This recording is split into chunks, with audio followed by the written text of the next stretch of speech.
Olá, pessoal, tudo bem com vocês?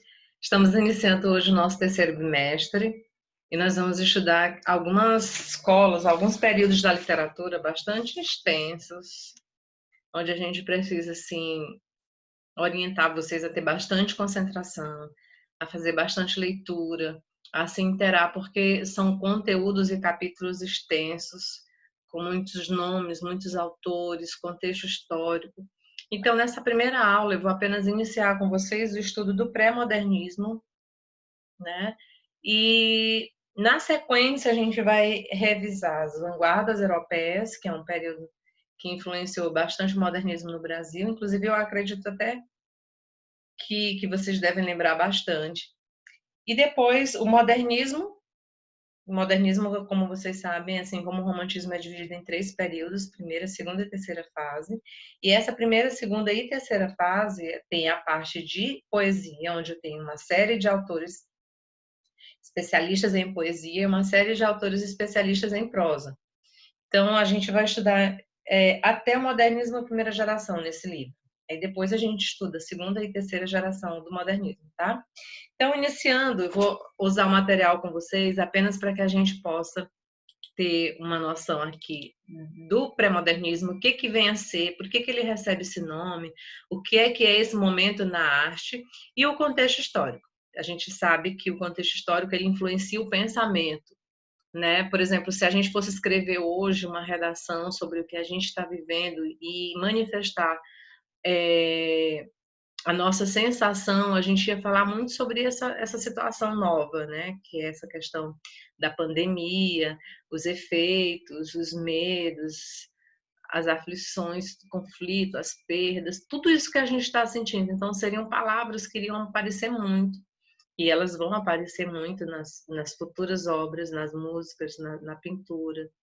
Ela já aparece constantemente nas reportagens, nos jornais, inclusive em séries. A gente viu que, se eu não me engano, a 17ª temporada de Grey's Anatomy vai falar sobre a pandemia, então a gente já vê o reflexo disso numa manifestação artística, televisiva, e ela vai aparecer em outras manifestações. Então é importante que a gente conheça. Então eu convido vocês para que a gente faça duas leituras. A leitura sobre o pré-modernismo, em especial para a gente entender o que é.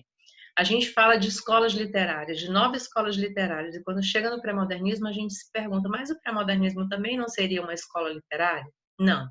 O pré-modernismo é um período de transição entre escolas literárias dos séculos anteriores e o modernismo, e o século futuro.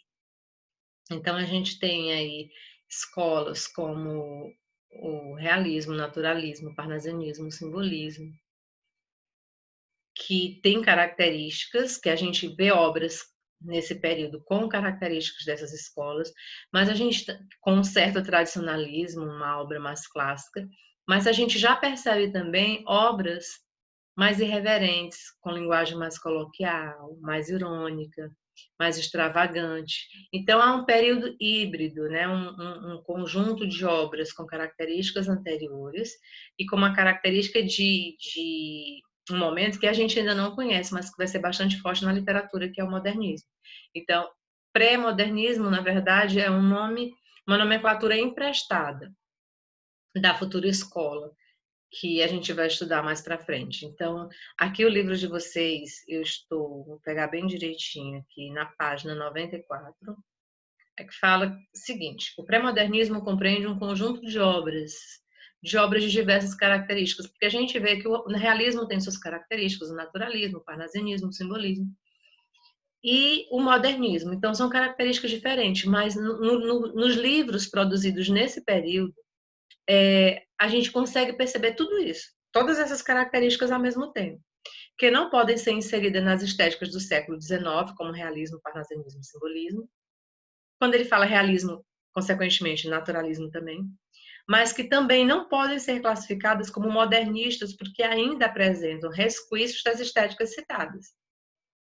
Por isso, o pré-modernismo não pode ser classificado como uma corrente estética. Então, eu não tenho aqui necessariamente uma escola literária, mas um período de transição entre escolas anteriores e futuras. Em outras palavras, o pré-modernismo engloba aquelas obras que têm algo de tradição e algo de ruptura. Então, eu consigo perceber características tradicionais, irreverentes, inovadoras, e observam-se criações híbridas, representativas de uma fase de transição na literatura brasileira que acabou por desaguar no modernismo. É por esse hibridismo literário que até hoje o período ele não recebeu um nome específico, tomando emprestado da fase literária posterior, como o modernismo, o nome acrescentando seu prefixo de anterioridade pré para indicar seu caráter precursor. Percebe-se então que os escritores dessa fase não são modernistas, porém promovem o rompimento com o tradicional. A classificação pré-modernismo foi criada pelo crítico Alceu Amoroso Lima na década de 50. Eu acho que já deu para vocês entenderem, né, que a gente vai estudando um período da literatura que não é uma escola literária e que nesse período eu consigo encontrar livros, poesias, principalmente poesias, mas também prosa, eu consigo ver alguns livros de romance, em que apresenta aqui características das escolas anteriores, todas essas que eu citei a partir do realismo para cá, e o modernismo. Em relação ao contexto histórico, vamos ver como é que estava o cenário, começando pelo quadro mundial, depois passando pelo Brasil, o que a gente tinha? Todas essas transformações, gente, todo o surgimento de tudo isso influencia muito o pensamento do homem, do artista, do intelectual daquele período. Então, o que a gente tem no quadro mundial? Um clima tenso desde o início do neocolonialismo, que foi a disputa dos países europeus por regiões da África e da Ásia, como a gente já estudou. O ponto culminante desse período foi a Primeira Guerra Mundial e no campo artístico surgiram diversas vanguardas. Essas vanguardas que a gente vai estudar mais para frente. Então, todas essas vanguardas, elas tinham um novo olhar, uma maneira diferente de interpretar a realidade, uma maneira bem mais irreverente de interpretar a realidade. Então, todos esses acontecimentos, né, o neocolonialismo, o período da Primeira Guerra Mundial, o surgimento das vanguardas no meio artístico, né, tudo isso influencia o homem, aqui no Brasil, a produzir obras diferentes. E no cenário político, no cenário social brasileiro, o que ocorreu? No ano de 1894, a gente tem a posse do primeiro presidente civil do país, que é o Prudente de Moraes. Nós temos também, no cenário político, a transição da República da Espada para a República Velha. E tal período, que compreende os anos de 1894 a 1930, era em grande parte dominado politicamente e economicamente pelas oligarquias rurais paulistas e mineira, que é a questão da política do café com leite, que vocês devem ter estudado em história, né?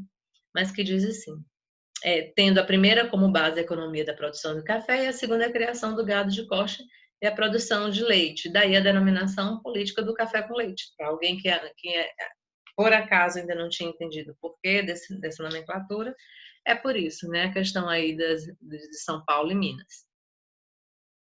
O que a gente presenciou ainda mais? Um surto urbanístico, né, com o crescimento industrial.